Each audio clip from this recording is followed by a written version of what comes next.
not a situation of two opposition, two enemies. It's just an in-house fight of control.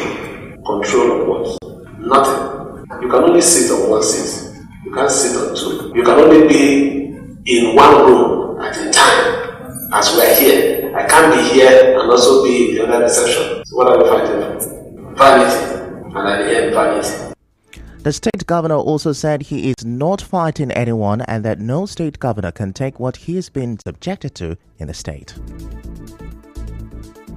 Where on earth can 10 of a local government chairman be nominated? Is it that the constitution that governs Nigeria is different from the one that operates in Rivers State? Why should it be that when it comes to the case of Rivers State, the law is always silent? Is it that there is somebody bigger than Nigeria? In this Federal Republic of Nigeria, I don't think there is any governor that can take 10% of what I've tolerated in this state. And I know that all those things are distraction. So I need to focus on the goal. Now, in his address, the chairman, Senate Committee on Privatization and Commercialization, Senator Ojo Carlos, said they were in Rivers State to carry out oversight duties on some projects under their area. Senator Carlos commended Governor Fubara for his love for peace and determination to offer quality governance. He also urged the FCT Minister Nyesom Wike to sheath the sword and call his supporters to order as a commitment to fostering peace and putting the interests of the state first. Now moving on, the chairman of the Caretaker Committee of Obiakpo Local Government Area, Chijioke Ihumo, has pledged to consult elder statesmen in the local government before making any governance decisions. Mr. Ihumo said this during a visit to PDP leader Hani Nwoko at his private residence in Rumolumeni. Mr. Ihumo also promised to ensure an even distribution of projects across all wards and to remain open to corrections and guidance from leaders in the local government area. And I'm also thanking you for the support you give to us as the leadership of Simplified Movement. And I also love that when we do youth activities, say, do the youth, do the nation, maintain the elders. You must listen to the elders. You are not a mate, father to us. We are here to pay our loyalty to you and to assure you that we are not going to disappoint the local government, that the local government is in a safe hand, and that we also be coming to take advice from you as our father. And I'm going to continue to pray for you for standing firm to tell those who want to hijack the social media of the people that let the right thing be done. We are not going to forget you. Responding, the leader of the PDP in Ward 17, Obiakpo, Hani Nwoko, said no one in the local government area is more deserving of the chairmanship position than Chijioke Ihumo. You all agree with me that Ambassador Chijioke Ihumo is the most qualified person to be on that seat. When every person shied away from calling a spade, he took the bold step at the risk of his life and family, at the detriment of his comfort, and said, no, this must not be. We all work for this governor. Let's give him the chance to govern. So Chijioke, congratulations. Whoever is not happy by your position, the person should go and help the transformer. And you started well, not minding your position, even in the National Youth Council of Nigeria. You are a very humble person. You respect elders. Mr. Nwoko, however, called on those in the opposing camp to sheath their swords and join hands with Governor Fubara to move the state to greater height. Our correspondent reports that the immediate past leader of Obiakpo Legislative Assembly, Prince Achonna, members of the CTC and other stakeholders accompanied the CTC chairman. Meanwhile, a member of the Caretaker Committee in Andoni Local Government Area of Rivers State, Iwon Fineface Ayayi, says the people of Ngo Town have assured Governor Fubara of their continued support for this administration. Despite the political crisis in the state, Mr. Fineface Ayayi gave the assurance while speaking at an inspection visit to the Ngo Oyorokoto Road construction project. Now, he said the awarding of the road and start of the project showed the Ngo and entire Andoni people that the state governor is a man of his words. Here to look at what MCC is doing on the Ngo internal road to Oirokoto. I want to use this opportunity to thank His Excellency, the Governor of Rivers State, Sir Seminary Fubara, for the quick response and the quick approval for the construction of Ngo internal road to Oirokoto. As a matter of fact, we, the Ngo as a people, this road, it's more than anything. We value this road so much and we're happy.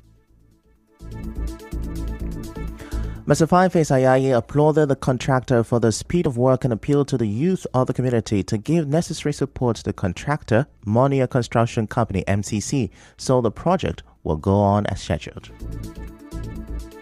Within a very short period, the governor gave approval. MCC is on site and they've done reasonable work on the site clearing. It's quite commendable. And I want to assure His Excellency the Governor of Rivers State, Sir Simonala Fubara, that the people of Ungo will give the company all necessary support to ensure that this project comes to fruition. And His Excellency should also be rest assured that the Ingo people as well as the Andoni people will give their maximum support to his government. Recall that Ngo Oirokoto project was awarded by Governor Fubara during the commissioning of the Andoni section of the Unity Road project in May. In another development, as the River State Independent Electoral Commission (RISIEC) begins the process for the conduct of local government council elections in River State on July 1st, spokesman of civil society organizations in the state, Solomon Lenu, has raised some concerns. Mr. Lenu tells correspondent Yobiuruware that the commission will need to show proof of their sincerity following their sudden plan to conduct elections.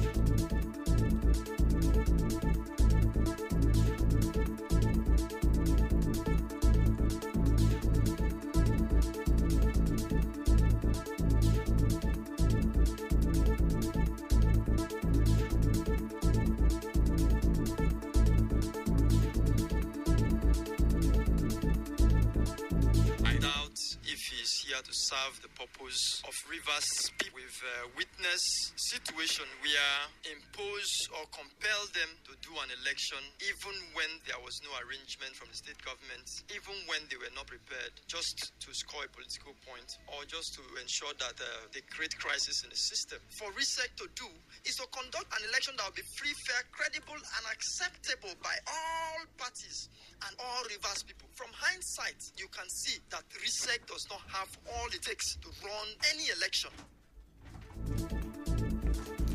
Mr. Lenu also urged RISIEC to remain neutral and independent.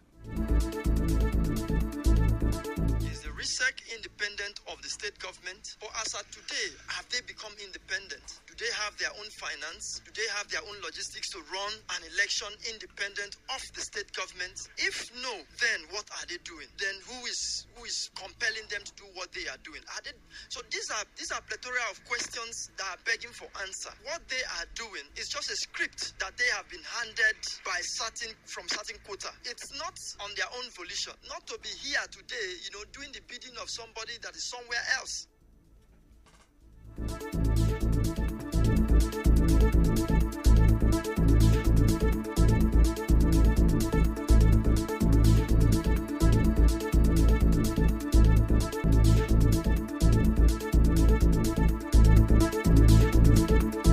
Now, still to come, federal government holds closed-door meeting with ASU. Stay with us.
You're welcome back, and now the rest of the news. Some residents of Port Harcourt are calling on the Federal Competition and Consumer Protection Commission (FCCPC) to investigate supermarkets and shops for allegedly selling expired product. Speaking with our correspondent, they expressed concern for the health risks associated with consuming such product. The residents accuse some supermarkets of deliberately selling expired product.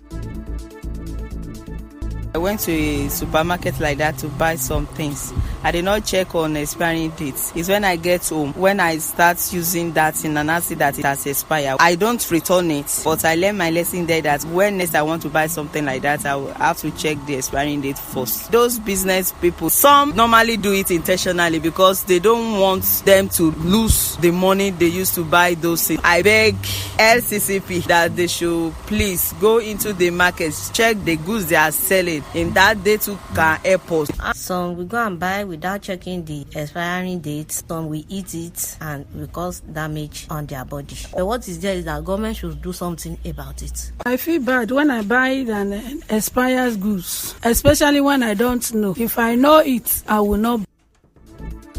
Now, in his response, the Assistant Director of Consumer Business Education for the FCCPC South Zone, Emeka Ayawo, assured that the Commission will take action against those selling expired goods.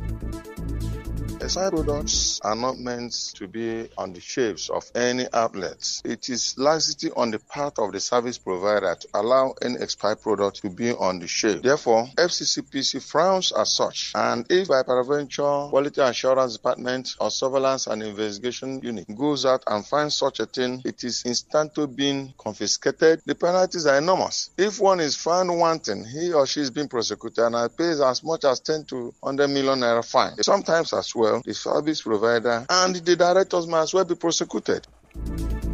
Away from that, President of the Ogoni Liberation Initiative, Douglas Fabeke, says he has submitted a public opinion document on the Ogoni matter to the presidency. Dr. Fabeke said in a statement that the document contains public opinion on referendums on Ogoni compensation, economic emancipation, oil resumption, political and environmental marginalization. He said the document was submitted in Abuja yesterday to the presidency through the secretary to the government of the federation. He said the document contains the vote of 3,480 persons and 150 organizations that participated in a public opinion poll within the last 3 months. Dr. Fabeke said while the poll is still open, he wants the government to prepare to handle key issues affecting the people.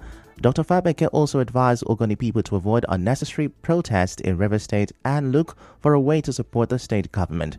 He said those leading the protests from Ogoni have been in government without adding any value to the communities. He urged them to be focused and play politics of peace that will promote unity in society.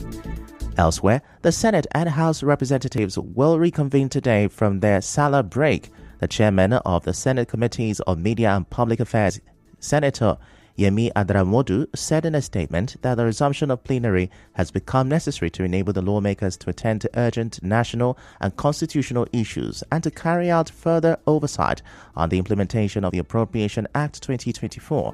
As you may know, the National Assembly was to resume on July 2nd, but will now hold an emergency sitting this morning.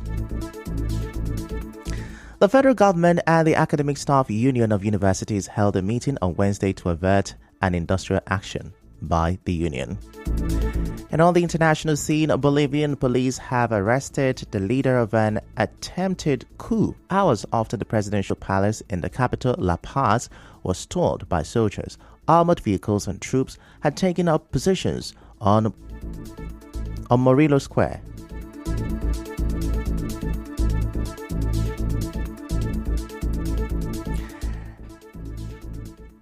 Armored vehicle and troops have taken up position on Morillo Square where key government buildings are located.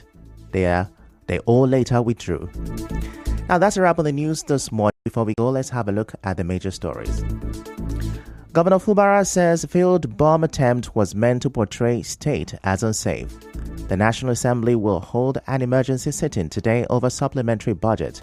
And on the foreign scene, Bolivian police have arrested the leader of coup attempt.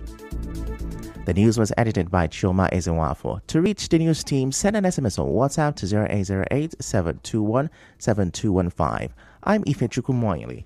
Many thanks for listening.